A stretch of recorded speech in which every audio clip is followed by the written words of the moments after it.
Hello, am I audible?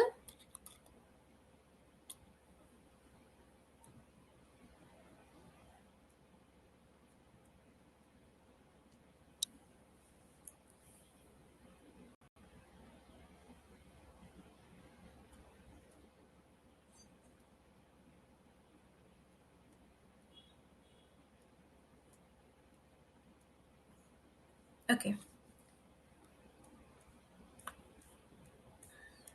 So, good afternoon, everyone, and welcome to today's session on Shift Left, Secure Right, Embedding Security in Cloud Development Lifecycle.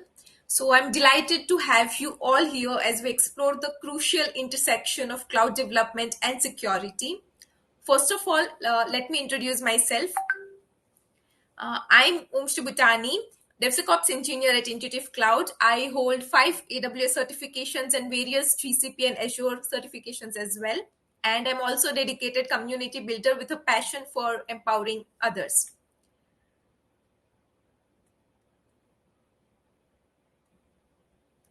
Okay. So, what you can see in this image? A graph, maybe, right? Let's decode this graph. In software development, the goal is to deliver high quality software while minimizing cost, right?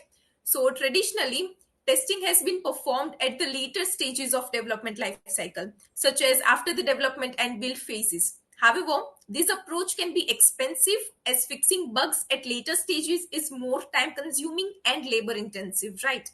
So, shift left testing is a paradigm shift in software development that emphasizes testing earlier in the development lifecycle. This means these testing activities are integrated throughout the development process from the planning and design phases to the development and build phases, right? As you can see from the graph, the cost of fixing errors increases significantly as you move from left to right. This means it is much cheaper to fix errors early in the development process when they are first introduced.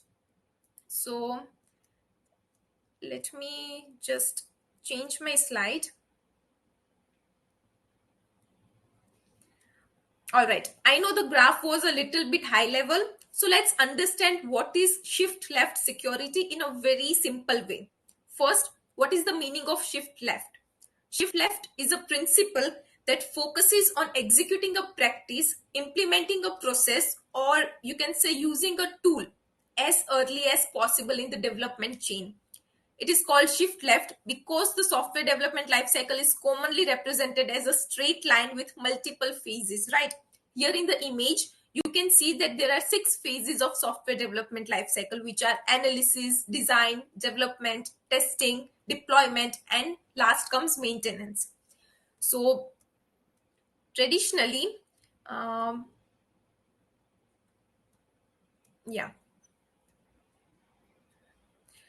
Traditionally, companies apply security just after the development phase, which is on the right side of the flow chart, or you can say the process chain. But the better practice is to do it during development itself. As you can see, since the development phase is on the left of the chart, we pushed that arrow to the left, hence shift left. But you also have to keep in mind that this is not just a one time process, right? It should be applied all the way from day of development to after having your application in production. And we have seen it for security, but this can also be applied to other practices as well, like for example testing.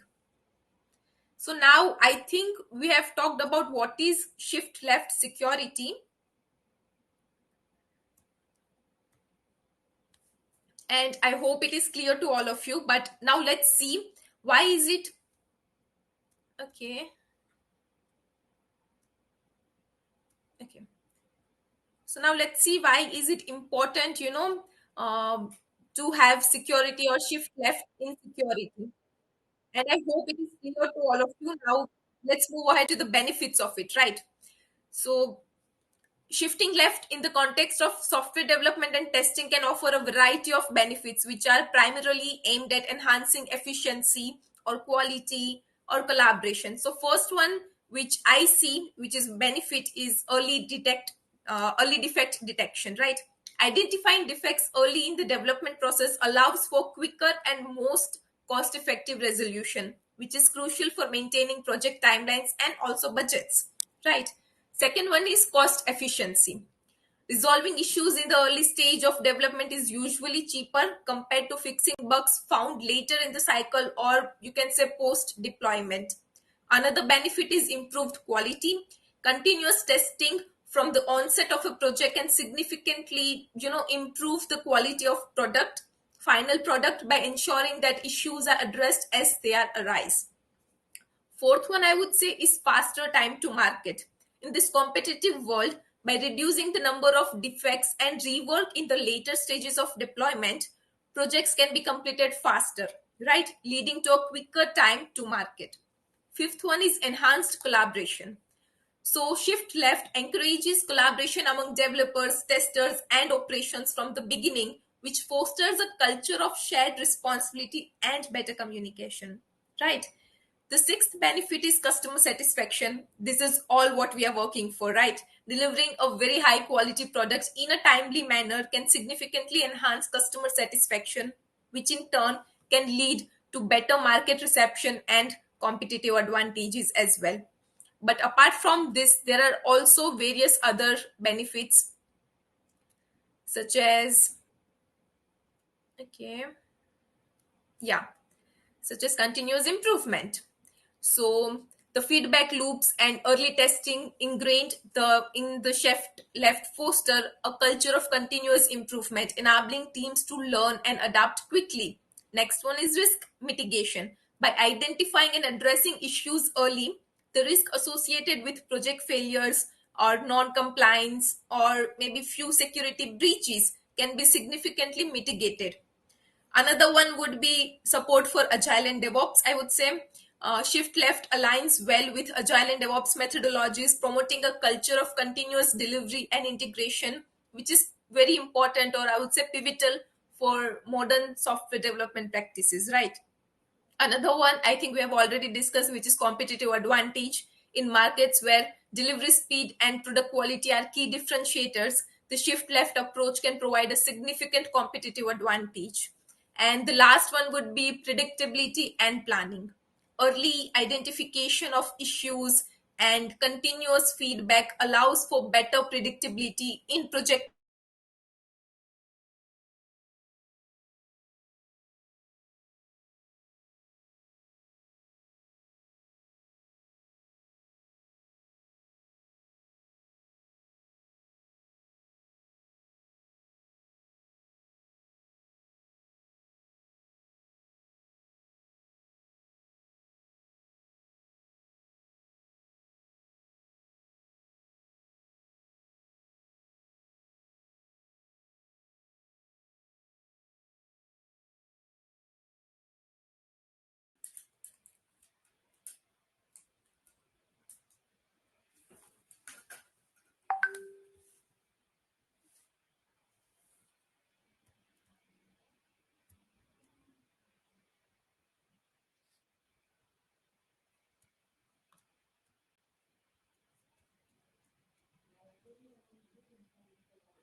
Hey, Kanchali, it got disconnected. I don't know. Yeah, yeah. What was the issue? Yeah, yeah, I am. Yes.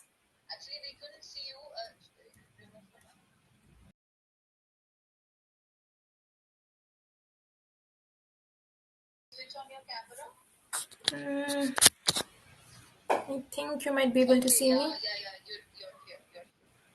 Okay. Okay. Yeah, thanks. Yeah.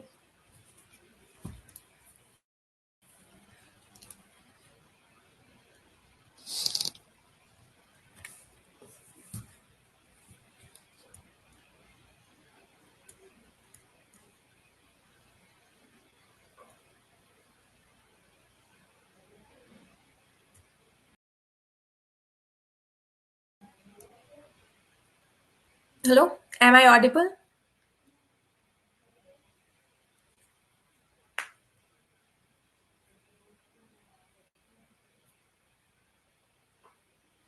Okay, it's working. I'm so some kind of store over here, so a little bit difficulty with that. Okay, should we proceed ahead? And okay, we can see any perfect, perfect. Okay, so where were we? We were at predictability and planning, right? So early identification of issues and continuous feedback will definitely allow for better predictability in project timelines and resource allocation, aiding in more accurate planning and I would say decision making. So these are 10 or 11 benefits which are essential for organizations looking to remain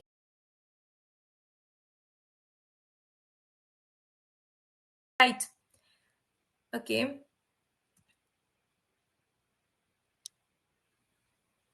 Yeah. So where's the catch?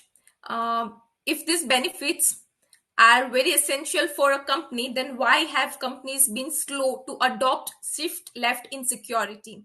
Many companies have been slow to adopt shift left. There are a few reasons for this. First one can be cost. Implementing a shift left approach can require an investment in time, resources, and tools. Right? Some companies aren't willing or able to make this investment, especially if they haven't experienced any security breaches in the past. Second one would be difficulty measuring ROI. It's challenging to measure the return on investment of a shift left approach because it's impossible to quantify the impact of preventing security incidents, right? If an incident never happens, that's a good result. But that can be hard to sell to a stakeholder, right? Third one is resistance to change. Shifting left requires a change in company culture as it involves rethinking and traditional development process. This can be a difficult adjustment for some teams, I would say. The fourth one would be lack of training. Developers or security experts don't have the necessary skills or I would say knowledge um, to implement it. Providing training and resources and time to developer with security specialists can help overcome this barrier. Fifth one would be lack of awareness. Some companies simply aren't aware of the shift left approach or the benefits it can bring. So overall, while there are some challenges associated with implementing a shift left approach, the benefits can outweigh the cost in terms of improved security and customer satisfaction, right? So companies need to consider the long term benefit and invest in secure coding practices to protect their assets and reputation. Now let's discuss what are the tools and technologies that we can use or leverage for a shift left approach in security. Right? Shift left security tools can be categorized into two types. First one is security scanning tools and runtime protection tools. Security scanning tools are testing tools that streamlines the integration of security with DevOps. And runtime protection tools. If we talk about runtime protection tools, these are cybersecurity tools that protect an application during it. So let's discuss this into detail. Okay. Yeah. So scanning, security scanning tools and image processing, right? There are three security scanning tools or image assessment. The first one is SAST, Static Application Security Testing. It is an application security methodology which is used to find, vulnerabilities in application.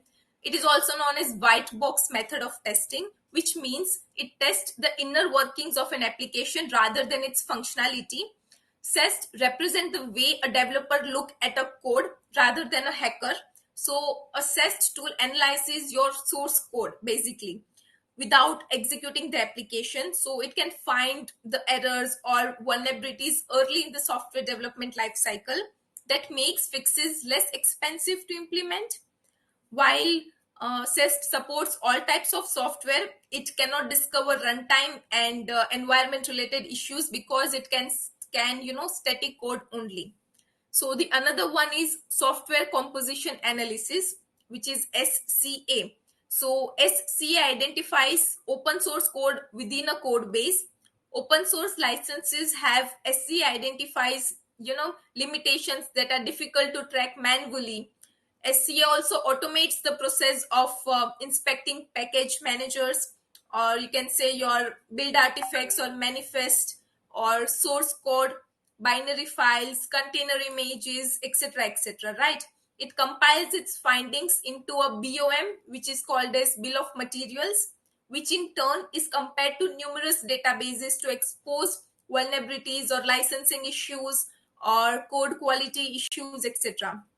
The results enable security team to rapidly identify critical mistakes, critical security and legal vulnerabilities, and prioritize them appropriately for mitigation, right? The third tool is dynamic application security testing, which is DAST. So DAST is a method of black box testing, which is used in application security, that focuses finding vulnerabilities in a running app, right? So DST represents a hacker's testing point of view, such as, how you can think from a hacker's perspective, as the tester has no visibility into the application's inner workings.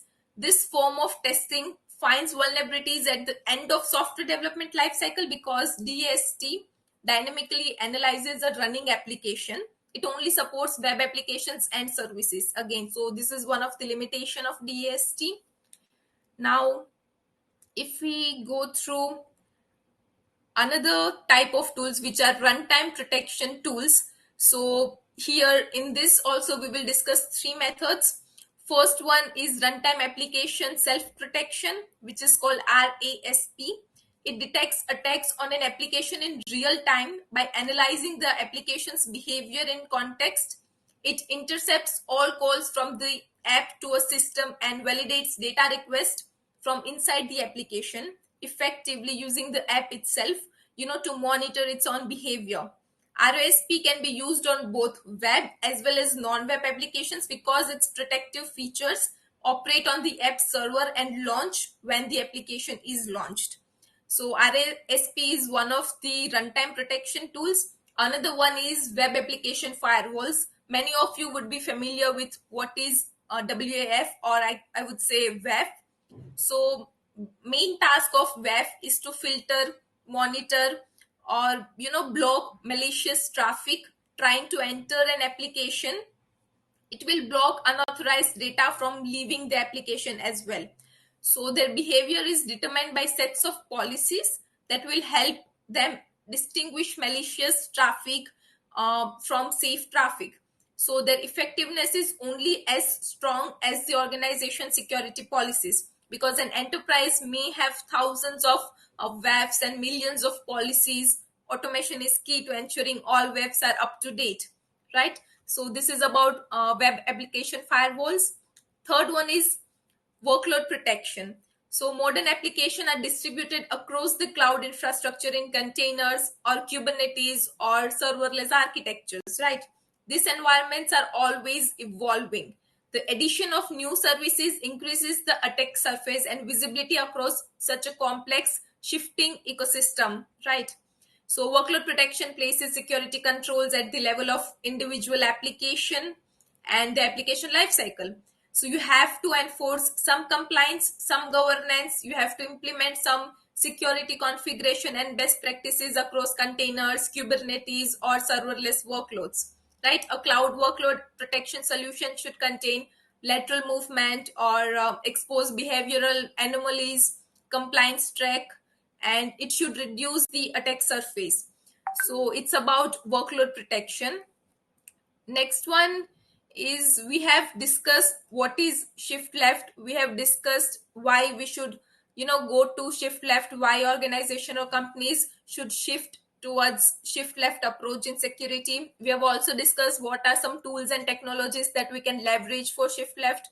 Now let's see how we can implement shift left security in software development lifecycle, or we can say SDLC.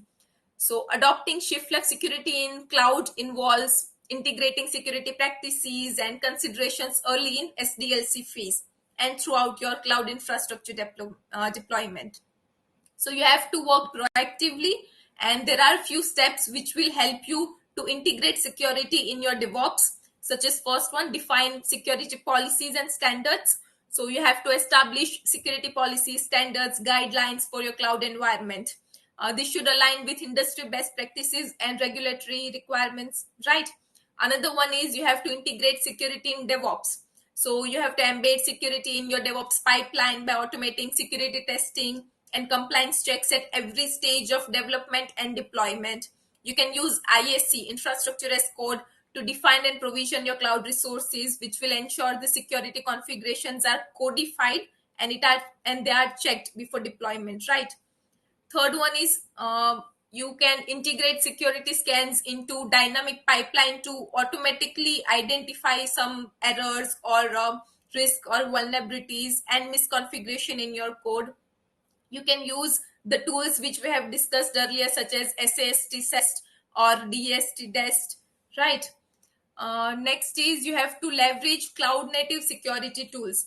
Cloud service providers such as AWS, Azure, Google, they offer native security tools and services that can help you monitor and detect, and respond to threats in your cloud environment.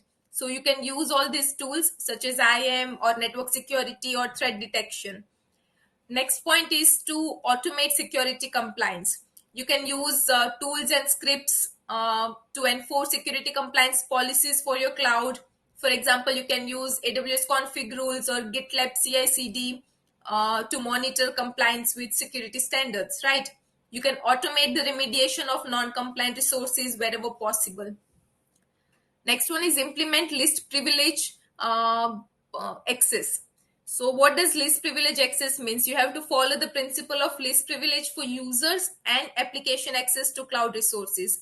You can limit permissions to only what is necessary for each role or services, right? Next one is monitor and detect threats. So you can set up continuous monitoring and logging for your cloud infrastructure. This way you can easily integrate security in DevOps also. You can use cloud native threat detection tools to identify and respond to security incidents such as CloudWatch in AWS. Another one is incident response plan. So you can develop an incident response plan which is specific to your cloud environment. You can ensure your team knows how to respond to security incidents effectively. Ninth one is regularly update and review. So this is not a one time thing to do. You have to periodically review and update your security policies, controls, and tools to adapt to, and evolving threats and best practices. The GitLab CI/CD AWS review also helps the security team in reviewing cloud security. 10th one is continuous improvement. You have to foster or encourage a culture of continuous involvement by conducting post incident reviews or security retrospectives and sharing lessons learned, right? So shift left security is an ongoing process that requires commitment and collaboration across teams. By integrating security early in your cloud development, you can better protect your cloud based application and data. So uh, we have learned how to adopt shift left security on the cloud, right? But keeping time constraint in mind, let's go through only one of the CSP now. Um, okay. Yeah. Security in AWS cloud. So due to time constraint, of course, I won't be able to cover all the CSP such as AWS, Azure, GCP, Oracle. But let's discuss about security in AWS. AWS offers a comprehensive suite of security features to safeguard data and application. So these features include robust encryption, identity and access management, network security, and monitoring capabilities, right? So security is a top priority for AWS with continuous investment in enhancing security measures and compliance modifications. Next one is we know that security is a shared responsibility model. So in AWS, AWS manages security of the cloud while customers are required or customers are responsible for security in the cloud. So customers have control over security configuration, data protection, They can access management within their AWS environment, right? Next one is, let's talk about AWS IAM, which is Identity and Access Management. So IAM enables customers to manage access to AWS services and resources securely. With IAM, customers can create and manage, user identities or assign granular permissions and integrate with existing identity systems. So IAM helps enforce the principle of least privilege that we have already discussed.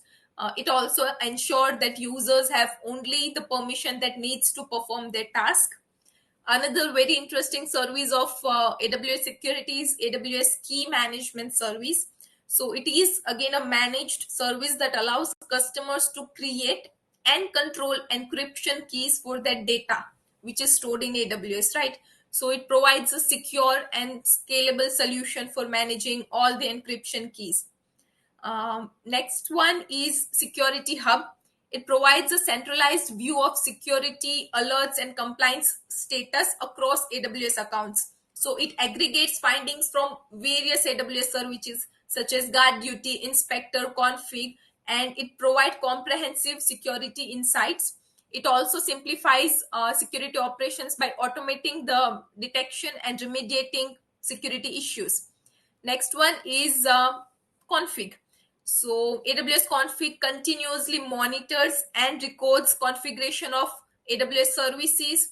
It enables customers to assess resource configuration changes or track compliance. And AWS Config also helps maintain a detailed inventory of AWS resources, and it provides insights into resource relationship and dependencies. So these are only few services of AWS Cloud Security Services. There are many more which you can dive deeper. And okay, so yeah, as we come to the end of this session, let's take a moment to remind all these things we have discussed about. What is shift left in security? Why is it essential for a company? Why a company is hesitating to go towards it? But again, it's essential for all the companies to establish shift left security method in their organization.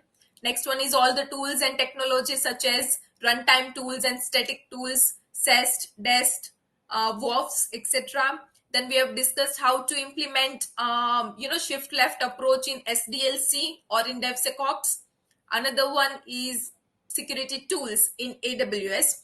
So go deeper into it, and if you have any questions, I would be able to provide my LinkedIn, because I don't think we have time over here to discuss any of the questions due to network issues. I'm so sorry for that. So I think even the moderators will also help you to connect with me later. And I'm dropping my LinkedIn profile over here in case you want to connect with me, or you have any doubts. You can reach out to me on my LinkedIn. And okay, control.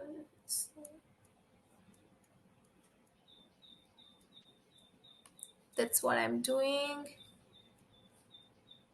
Yeah, I think the LinkedIn link is there in session chat. Is it?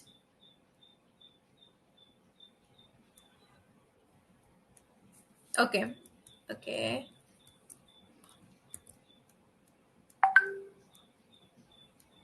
I am pasting it. Thank you for being a lovely audience, and I'm so sorry for the technical issues. I hope you enjoyed the presentation, and you can reach out to me via LinkedIn with any question you have. Thank you so much.